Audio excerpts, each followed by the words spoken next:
जय हिंद दोस्तों, आप सभी लोगों का बहुत बहुत स्वागत है। मैं रोहित आप सभी लोगों का अपने GS and current warrior channel पे बहुत बहुत स्वागत करता हूँ। तो इसमें अभी जैसा कि आप लोगों को पता है 2 महीने के बाद आरओ का एग्ज़ाम आप लोगों को देना है। उसके बाद बीपीएससी का एग्ज़ाम होगा, पीसीएस का होगा, वनडे एग्ज़ाम में और भी सारे एग्ज़ाम्स होंगे। तो उनके लिए ज़रूरी है कि करंट अफेयर्स को बहुत प्रॉपर तरीके से हम लोग देखें, और हम लोग देखेंगे भी करंट अफेयर्स के साथ जहाँ पर भी ज़रूरत होगा वहाँ पे स्टैटिक को भी देखेंगे। इसके साथ ही जो हिंदी ज़रूरी है पढ़ना है हमें, आरओ के लिए भी 60 नंबर की हिंदी आती है, वो भी हम लोग अच्छे तरीके से पढ़ेंगे, कंप्लीट पढ़ेंगे। उसकी भी वीडियोस कल से आपको मिलना शुरू हो जाएगा। चलिए स्टार्ट करते हैं। मार्च अप्रैल के करंट अफेयर्स में 10 क्वेश्चन आज हम लोग इंपॉर्टेंट क्वेश्चंस को देखेंगे। तो जल्द ही हम लोग मार्च अप्रैल को कंप्लीट करेंगे, फिर जनवरी फरवरी पर आएंगे, उसके बाद मई पर आएंगे, फिर 5 महीने का करंट अफेयर खूब अच्छे से रिवीजन करेंगे, और फिर हम लोग दिसंबर नवंबर करते हुए जुलाई 2024 तक पीछे की तरफ जाएंगे। सबसे पहला सवाल है, हाल ही में मार्क कार्नी नए प्राइम मिनिस्टर बने हैं कौन से देश के, ये आपको बताना है। यानी हाल ही में मार्क कार्नी किस देश के नए प्रधानमंत्री बने हैं, तो ये बने हैं ए कनाडा के। इनको ध्यान रखिएगा, ये है मार्क कार्नी। अब देखिए यहाँ पर ध्यान ये देना है कि ये पहले नॉन ब्रिटिश पर्सन हैं जो बैंक ऑफ इंग्लैंड को हेड किए थे। मतलब बैंक ऑफ इंग्लैंड का नेतृत्व करने वाले ये पहले गैर ब्रिटिश व्यक्ति थे। तो हो सकता है कि मल्टीपल स्टेटमेंट में आपको ये स्टेटमेंट भी देखने को मिल जाए, तो इस बात को ध्यान रखिएगा। अगला सवाल देखिए, हाल ही में कौन सा ऐसा शहर है जहां भारत का सबसे बड़ा इंडियाज़ लार्जेस्ट क्रूज टर्मिनल को खोला गया। यानी हाल ही में भारत का सबसे बड़ा क्रूज टर्मिनल किस शहर में खोला गया। आपके सामने 4 ऑप्शन है, चेन्नई, कोलकाता, मुंबई, बेंगलुरु। तो इसका राइट आंसर हो जाएगा सी, मुंबई। और यहाँ पर भी आप डायग्राम में देख सकते हैं। इसमें जो इम्पॉर्टेंट पॉइंट है जो आपको ध्यान रखना है, क्योंकि मल्टीपल स्टेटमेंट आजकल सवाल पूछे जा रहे हैं पीसीएस जैसे एग्ज़ाम में, यूपीएससी जैसे पेपर में। तो क्रूज़ भारत मिशन, ये भारत सरकार का एक मिशन है। इसके तहत इनका टारगेट ये है कि सन 2029 तक हमें समुद्री ये जो सी क्रूज़ टूरिस्ट हैं, मतलब ये जो समुद्री क्रूज़ पर्यटक हैं, इनकी संख्या 10 लाख कर देनी है। कब तक? सन 2029 तक।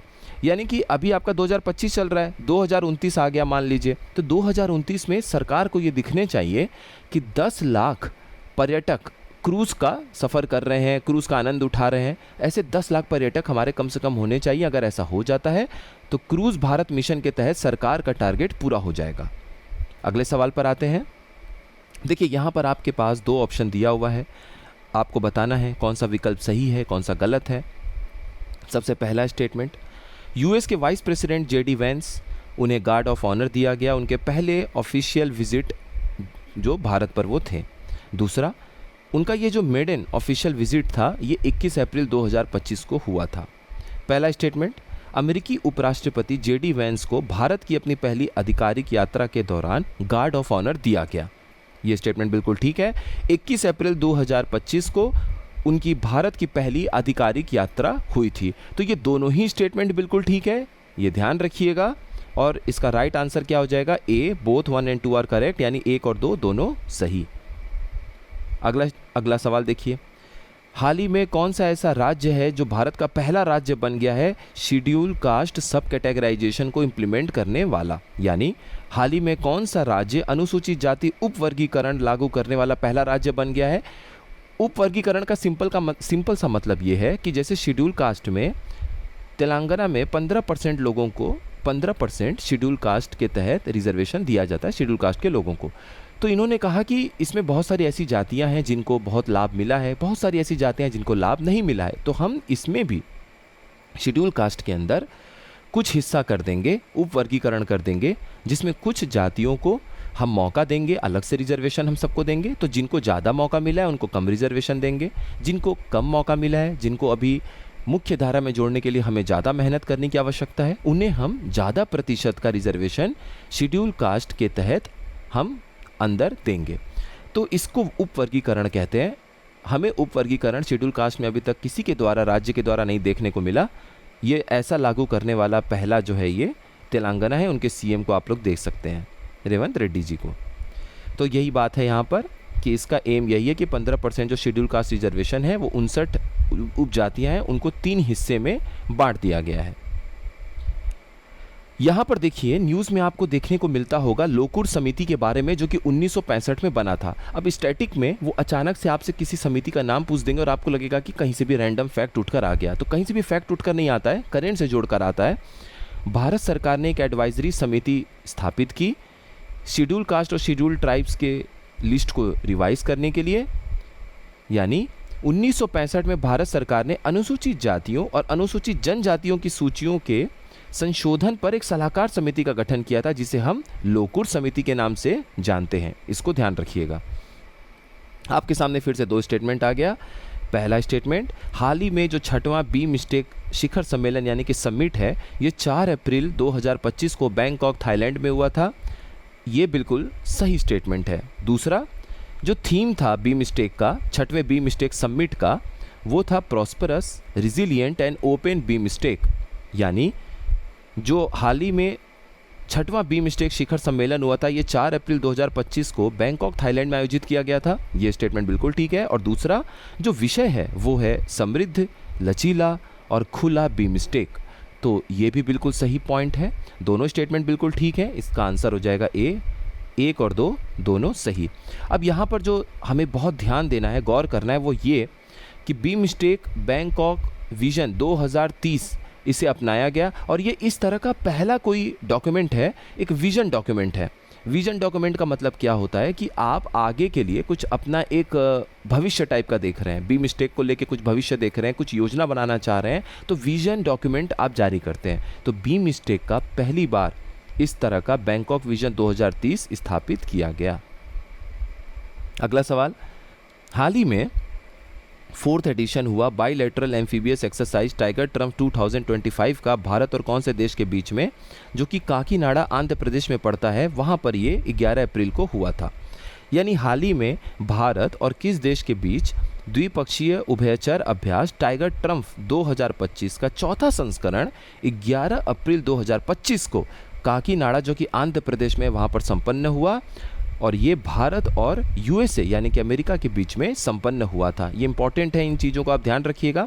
देखिए इसमें क्या होता है, इसमें किसी तरह का कोई युद्धाभ्यास नहीं हुआ था कि दुश्मन को कैसे मारना है, टारगेट करना है, बल्कि कभी भी आपदा वाली सिचुएशन हो जाए, आपदा आ जाए, तो आपको कैसे राहत सामग्री पहुंचानी है, कैसे लोगों को बचाना है, जिसे हम बोलते हैं humanitarian assistance and disaster relief exercise, यानी मानवीय सहायता और आपदा राहत अभ्यास। इस बात को ध्यान रखिएगा। हाल ही में Indian council for cultural relations ICCR ने सेलिब्रेट किया अपना 75वां फाउंडेशन डे। कौन से डेट को? हाल ही में भारतीय सांस्कृतिक संबंध परिषद ने अपना 75वां स्थापना दिवस किस तारीख को मनाया, ये आपको बताना है। इसको मनाने से पहले इसको देखने के पहले एक चीज़ याद रखिएगा कि ये जो ICCR है, इसकी स्थापना मौलाना अबुल कलाम आज़ाद जी ने की थी, जो कि भारत के पहले एजुकेशन मिनिस्टर थे, पहले शिक्षा मंत्री थे। ये बहुत ज़्यादा ज़रूरी फैक्ट है, इसको ध्यान रखिएगा। और ये जो 75वां स्थापना दिवस भारतीय सांस्कृतिक संबंध परिषद ICCR का मनाया गया, वो 9 अप्रैल को मनाया गया। 9 अप्रैल 1950 को इसका स्थापना किया गया था, इसका फाउंडेशन हुआ था, ध्यान रखिएगा। हाल ही में वर्ल्ड बैंक की एक रिपोर्ट आई जिसका नाम है spring 2025 poverty and equity brief. ये इस रिपोर्ट के हिसाब से भारत ने कितने लोगों को मिलियंस में दिया है, मतलब कितने करोड़ लोगों को एक्सट्रीम पॉवर्टी से बाहर निकाला है, मतलब अत्यधिक गरीबी से बाहर निकाला है, ये आपको बताना है।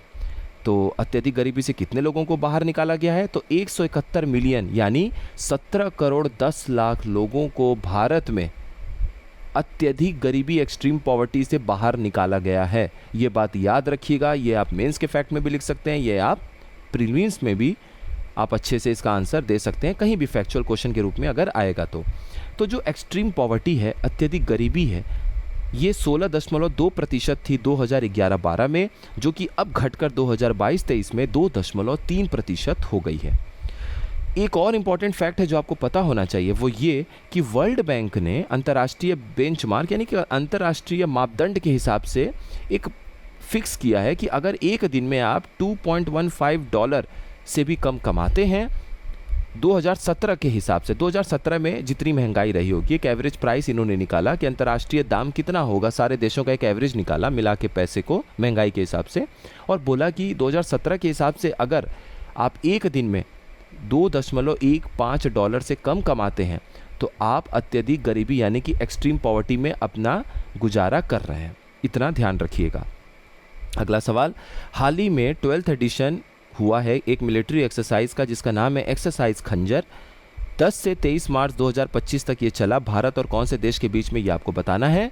यानी हाल ही में भारत और किस अन्य देश के बीच 10 से 23 मार्च 2025 के बीच सैन्य अभ्यास खंजर का 12वां संस्करण हुआ।